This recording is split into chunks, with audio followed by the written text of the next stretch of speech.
आज हम आपको खौफ 2025 Indian horror thriller web series की स्टोरी बताने वाले हैं। क्या आपने कभी महसूस किया है कि कोई आपको देख रहा है, लेकिन जब आप पलटते हैं तो वहां कोई नहीं होता?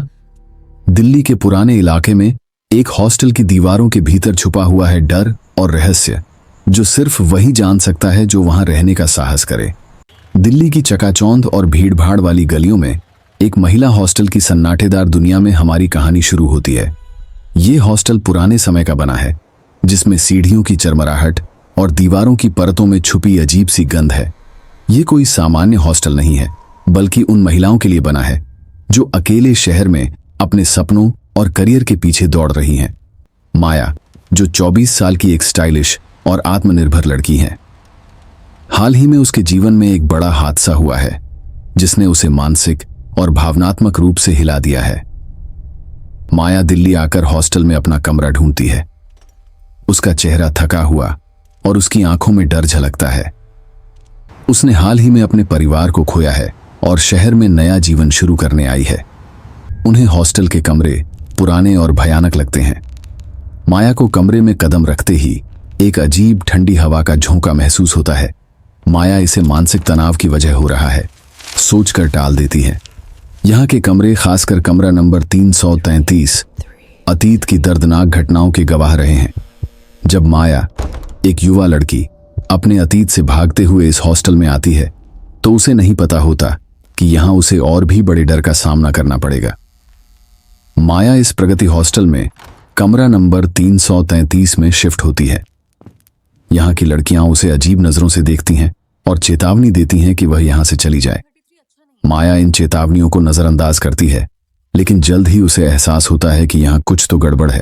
पहली रात माया को अपने कमरे में अजीब आवाजें सुनाई देती हैं। दरवाजे की चरमराहट, दीवारों के पीछे से सुसूने कदमों की आहट। वह डर जाती है, लेकिन खुद को समझाती है कि यह सब उसके दिमाग की उपज है। अगले दिन हॉस्टल की लड़कियां माया से बात करती हैं। एक लड़की कहती है, कमरा नंबर 333 में जो भी रहता है, उसे रात में अकेले नहीं रहना चाहिए। वहां कुछ है जो आंखों से नहीं दिखता, लेकिन हर कदम पर देखता है। माया ने इसे हल्का फुल्का मान लिया और सोचती है कि यह सिर्फ हॉस्टल की अफवाहें हैं।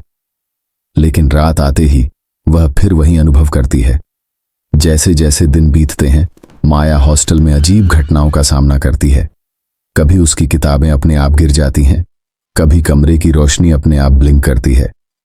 रात के समय माया को खिड़की से अजीब परछाइयां दिखाई देती हैं। हॉस्टल की अन्य लड़कियां भी इन घटनाओं को लेकर डरती हैं, लेकिन कोई खुलकर बात नहीं करती। माया धीरे धीरे समझती है कि यह सिर्फ मानसिक तनाव नहीं है, बल्कि हॉस्टल में कुछ अतीत का भूत मौजूद है। माया अपने कमरे की खोजबीन शुरू करती है। उसे पता चलता है कि हॉस्टल के पुराने हिस्सों में कई साल पहले एक लड़की का रहस्यमयी ढंग से निधन हुआ था। उस लड़की का नाम था नेहा, जो हॉस्टल में अकेली रहती थी। नेहा के निधन की कहानी डरावनी और रहस्यमयी है। कहा जाता है कि उसकी आत्मा हॉस्टल में फंसी हुई है। माया को महसूस होता है कि हॉस्टल में जो अजीब घटनाएं हो रही हैं, उनका संबंध नेहा की आत्मा से है। वह धीरे धीरे हॉस्टल की लड़कियों को भी इन घटनाओं के बारे में चेतावनी देने लगती है। एक रात माया को ऐसा एहसास होता है कि नेहा की आत्मा उसे संपर्क करना चाहती है। माया हॉस्टल के पुराने हिस्से में जाती है और वहां उसे अजीब से निशान और पुरानी तस्वीरें मिलती हैं। अचानक कमरे की खिड़की अपने आप खुल जाती है और एक ठंडी हवा माया के चेहरे पर आती है। उस समय माया को नेहा की आत्मा दिखाई देती है। उसका चेहरा दुखी और रोंगटे खड़े करने वाला है। नेहा की आत्मा माया से कहती है कि उसका निधन किसी अन्य महिला की चालबाजी और हॉस्टल में छुपे अंधेरे राज से हुआ था। माया डरती है, लेकिन वह बहादुर है। माया तय करती है कि वह इस हॉस्टल के रहस्य को सुलझाएगी। वह हॉस्टल के पुराने रिकॉर्ड, पते और पुरानी डायरी पढ़ती है।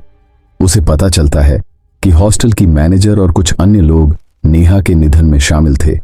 उनका उद्देश्य हॉस्टल की संपत्ति हड़पना और किसी को भी सच जानने से रोकना था। माया अपने साहस और बुद्धि का उपयोग करके उन लोगों के खिलाफ सबूत जुटाती है। इस बीच हॉस्टल में कई बार उसकी जान को खतरा होता है, पर हर बार नेहा की आत्मा माया की मदद करती है। माया हॉस्टल के अंधेरे तहखाने में पहुंचती है। वह पाती है कि नेहा की आत्मा को वहां दबा दिया गया था। माया और नेहा की आत्मा मिलकर हॉस्टल के रहस्यों को उजागर करते हैं। हॉस्टल की मैनेजर और उसके साथी पकड़ ली जाते हैं। इस बीच हॉस्टल में रहस्यमयी और डरावनी घटनाएं चरम पर पहुंचती हैं। दीवारें कांपती हैं, फर्श धंसता है और अचानक पूरे हॉस्टल में एक अजीब सन्नाटा छा जाता है। माया साहस और दृढ़ता से इन सब का सामना करती है। अंत में माया ने हॉस्टल में नेहा की आत्मा को शांति दी। हॉस्टल में अब सुकून और सुरक्षा का माहौल है। माया भी अपने डर और ट्रॉमा को पीछे छोड़कर नए जीवन की शुरुआत करती है। वेब सीरीज का अंत दर्शकों को यह एहसास दिलाता है कि भले ही डर और अंधेरा हमारे चारों ओर हो, साहस और सच्चाई से हम किसी भी डर को मात दे सकते हैं।